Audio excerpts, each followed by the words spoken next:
Quality, comfort, and grip at an affordable price. Whether it's our standard, pro, or elite socks, there's an option for everyone. Try a pair for yourself now at puregripsocks.com.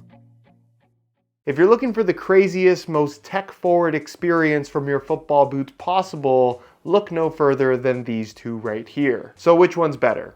Let's discuss. Where really quickly before we get started, if you enjoy the comparison videos on the channel, don't forget to drop a like on this one and make sure you're subscribed if you haven't already so you don't miss out on my reviews of all the latest football boots of 2024. The Ultra 5 Carbon is by far the most expensive football boot on offer from the Puma brand, where because of its super unique and extremely effective carbon fiber sole plate, the retail price is set at $290, where the F50 Plus is also the most expensive boot on offer from the Adidas brand, the logical comparison being the regular laceless F50 Elite, which retails for $260. However, despite the very similar upper construction of the F50 Plus, the sole plate is entirely unique to this football boot, which is why it bears a $40 premium, retailing for $300. Both super pricey, obviously, but both boots that you can get below their normal retail prices by way of some exclusive SR4U coupon codes by checking out the links down below. When it comes to touch on the ball, I wouldn't say that there's a lot that separates these two, given that they're both textile-based, super thin synthetic uppers aimed at giving you a premium barefoot feel, where in the case of the Ultras,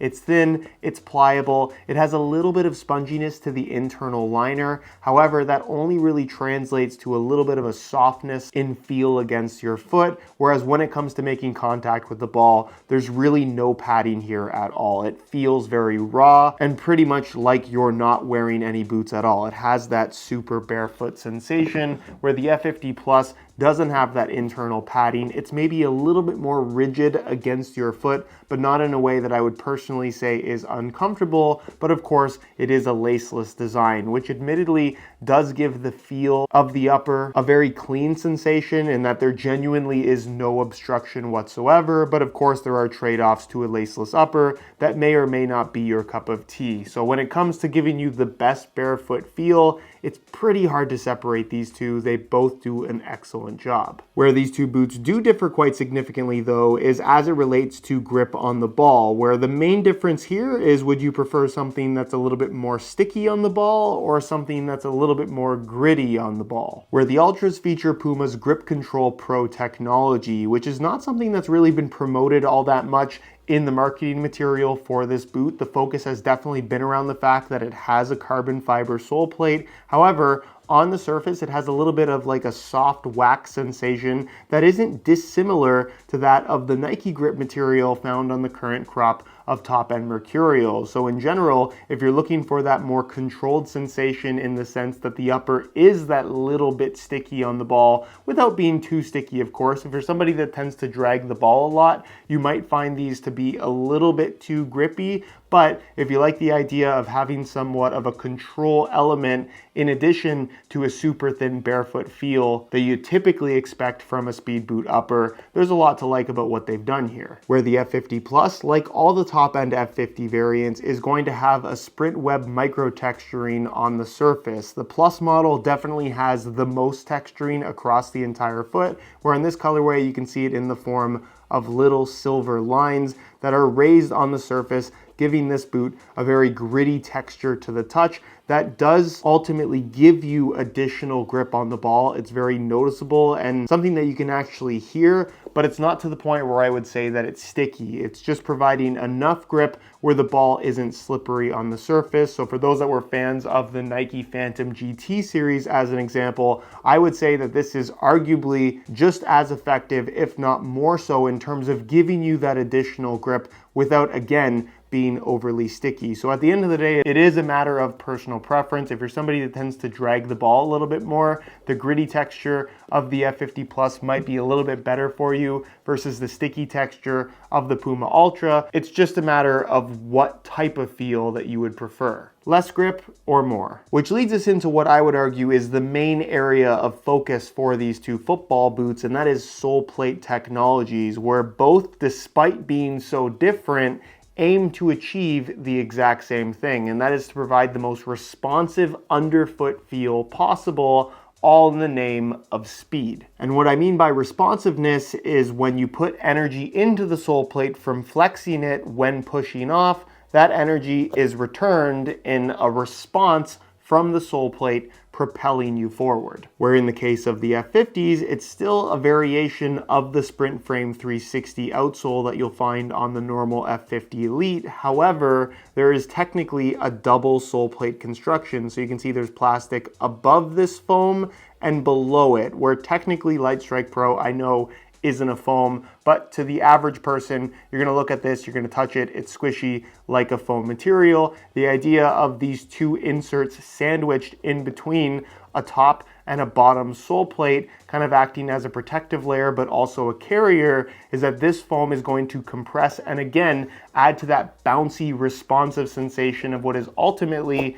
a significantly stiffer sole plate than what you're going to find from the normal F50 Elite. It also elevates the forefoot quite significantly, making this football boot feel like it puts you on your toes more so than arguably any other pair of football boots I've ever had on my feet, and I really love that about it. It's something that I thought would take a lot more getting used to because again, from the side profile, it does look quite extreme on both the lateral and medial side. I didn't find that it got in the way. I didn't really find that it took that much in the way of getting used to. If you're wearing this on artificial grass or on really hard ground, yes, you will feel that little bit elevated, but as long as the ground is soft enough for these studs to dig into the playing surface, I still think it is something that you will get used to pretty quickly. And in terms of really, again, making you feel fast, it's always difficult to say that the responsiveness of a sole plate is actually going to make you quicker, but this really does feel like you rock on your toes so much easier than anything else that I've ever had on my feet, which in turn does result in an extremely responsive feel. With really my only criticism being that you don't really feel that Lightstrike Pro in terms of bounce back or energy return. You would think, given how extreme the design is, that you'd feel some compression here, but in my experience, that wasn't a big part of the actual playing experience in the F50 Plus. All in all though, if responsiveness and just feeling fast is your thing, I don't think I've ever worn anything quite like these. Where the Ultra 5 Carbon, as the name would suggest, utilizes carbon fiber to make the most responsive feeling sole plate ever. And responsiveness is a key word here in the sense that they've really aimed for exclusively that and not so much the weight savings benefits of carbon fiber that I think a lot of people just automatically associate the material with, where as you'll see in just a moment, the Ultra 5 Carbon isn't as light as I think a lot of people might expect them to be, but from a stiffness and responsiveness standpoint through the forefoot, this is as stiff and responsive as it gets. Where in comparison to the F50 Plus, this is definitely matching it in terms of that super responsive feel from the sole plate. However, unlike the F50s, this sole plate is as thin as possible. So instead of feeling slightly elevated in the forefoot,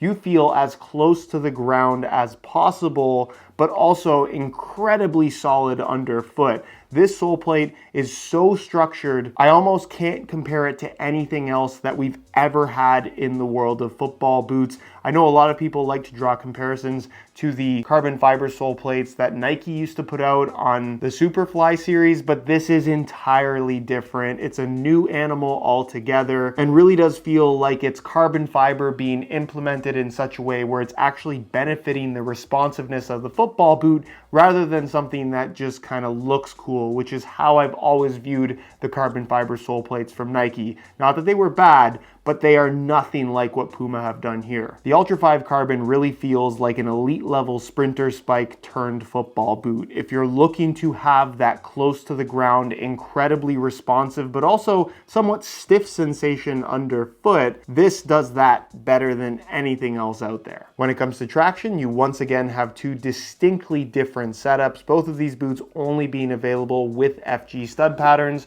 where of course the F50 Plus features what is more or less just a very subtle variation of what you're going to get on the normal F50 Elites. The modifications that have been made are more so the adjustments that needed to be made for the sake of this very extreme kind of forefoot design that this sole plate has. But for the most part, you're getting bladed studs under the heel, some blades at the tip of the toe, and then more of like a conical shaped stud making up the main body of the forefoot, meaning that the traction is still aggressive, but it's still giving you that freedom to twist and pivot. This, I would say, like the rest of the current F50 lineup, is more so kind of an in-between type of stud pattern in terms of definitely giving you plenty of bite when pushing off, but still allowing for that freedom to twist and pivot. If you want the most aggressive stud pattern on the market, the F50 in general isn't the best stud pattern. Whereas if you are looking for as much bite as possible, that's pretty much exactly what Puma have aimed to do with their FG layout, where obviously it's very unique in terms of placement of studs as well as overall design. Only 3 studs under the heel, which looks quite unique but does ultimately feel really good, and a bunch of different studs scattered across all parts of the forefoot, having this kind of 3-sided bladed shape that digs into the ground very aggressively, providing pretty much as much bite as anything out there. I know the Mercurial series has been the gold standard as far as aggressive traction is concerned, but I would say that this is pretty much every bit as good, again, if you're looking for as much bite as possible. When it comes to weight, however, this is where there might be a few surprises. Both in the same size 9.5 US, we'll start off with the F50 Plus, and you can see that they weigh in at a very lightweight 6.3 ounces, the equivalent of 179 grams, making it one of the lightest speed boots currently on the market, definitely the lightest of all the F50 models. And then you can see the Ultra 5 Carbon weighs in at 7.45 ounces, the equivalent of 211 grams, meaning that the F50 Plus is over 30 grams lighter than the Ultra 5 Carbon. I know confusing, carbon fiber typically is associated with being as light as possible, but like I've talked about so many times on this channel before, part of the reason why carbon fiber, especially from Nike, went away in the first place is because they're now able to make plastic lighter than carbon when you're talking about a football boot implementation. If you want to make carbon light, it's going to lack structure and durability is going to be a problem. But again, the focus of the Ultra 5 Carbon was to be as responsive as possible, which is why despite this carbon sole plate being as thin as it is incredibly dense, and that density of material adds weight to the final product. It's also the reason why the Ultra 5 Carbon is heavier than the plastic sole plate version of this football boot in the Ultra 5 Ultimate. On feet, there are obviously going to be some key differences in regards to the feel of these sole plates underfoot, but really it's the fact that the Ultra is a laced football boot and the F50s are laceless that I think is going to be a huge deciding factor for a lot of people. And the fact that Adidas have not made the F50 Plus available with a lacing system is honestly a bit of a shame. However, I do think as far as laceless speed boots go, the F50, whether it's the Plus model that I have on right now, or even the regular laceless F50 Elite, are 2 of their better ones since the Speedflow Plus, which I also thought was a pretty excellent pair of laceless football boots, if that's your thing. If laceless boots aren't your thing, then obviously this is probably going to be one that you'll avoid entirely. However, I do think from a fit and lockdown perspective, they've actually done a pretty solid job. As it relates to the Ultra 5 Carbon, however, because of the deep central lacing system and just generally more low profile shaping that they've gone for, the boot does have that tighter, closer to your foot wrap that ultimately does end up feeling more locked in and more responsive just because it's able to have more structure with the ability to lock the laces in place. What I will say, however, because of the difference in the sole plate designs, where both of them feel incredibly stiff underfoot compared to just about anything on the market, but still have that freedom to kind of flex. They have that sensation of feedback with every single step that, again, I think makes these 2 football boots such a unique experience. However, the elevated forefoot and more padded heel liner of the F50, I would personally argue, is that a little bit more comfortable than that of the Ultra 5 Carbon, where it doesn't have nearly as much padding through the heel, and because the sole plate is stiff, it does put more pressure on your heel. Again, not to the point where I would say that they are uncomfortable, but in terms of out-of-the-box comfort, I definitely think the F50 Plus would have the edge for most people, but then again, it is also laceless. And if you're somebody that has super wide feet, laceless boots in general, I don't necessarily think are going to be a great option. Really, this speed boot category overall, having that thinner profile and just typically tighter fit, doesn't usually lend itself well to wider foot types, but I do think both of these boots will work for most people. If you have exceptionally wide feet, I think the Ultras would probably be the better option, but honestly, neither of these boots I would classify as being exceptionally wide. And then as far as sizing is concerned, I'm wearing both of these boots in my usual size 9.5 US. The F50s run true to size like all the other F50 models do, where the Ultra 5, whether it's the carbon or the less expensive Ultimate, do run maybe about a quarter size long. Not enough to where I would personally justify going down in size. I'm still wearing these in my usual size 9.5, but if you find that your current boots already have a little bit of extra room, going down half a size might not be a bad idea. Where when it comes to comparing these two boots in terms of the feel underfoot, both, like I said, are exceptionally stiff. The big difference here is, do you want the elevated forefoot of the F50 that kind of feels like you rock onto your toes much more easily than just about any other football boot ever, versus the carbon fiber sole plate of the Ultra 5, giving you more of a flat feel underfoot for sure, but one that is incredibly close to the ground and also remarkably rigid and structured in a way that still feels very much performance oriented. I've complained about stiff sole plates in the past, and both of these sole plates are very stiff, but they're stiff in such a way where they still flex in all the right spots to give you that incredibly responsive underfoot feel. It's just a matter of whether or not you want to be closer to the ground or a little bit higher up. So in conclusion, the F50 Plus and the Ultra 5 Carbon are everything that I love about football boots. It might not seem like it because the hype hasn't necessarily been there for these two boots, partially down to the fact that the F50 Plus is expensive and only laceless,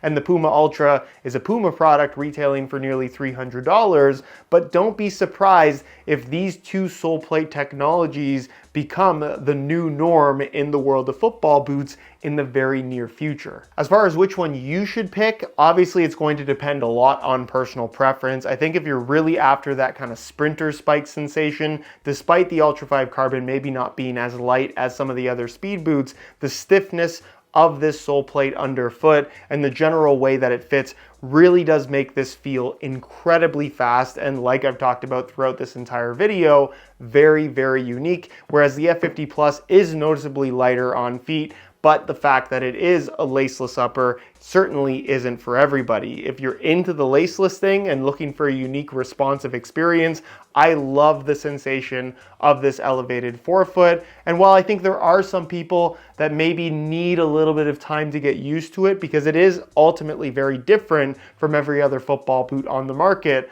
once you do get used to it, it's pretty undeniable that these just make you feel fast. Personally, I lean a little bit more towards the F50 Plus just because I find them more comfortable, even though laceless boots aren't necessarily my thing, but realistically, it does very much depend on your own personal preferences as it relates to fit and feel when it comes to picking between these two boots, because not only are they very different from each other, they are very different from just about everything else on the market.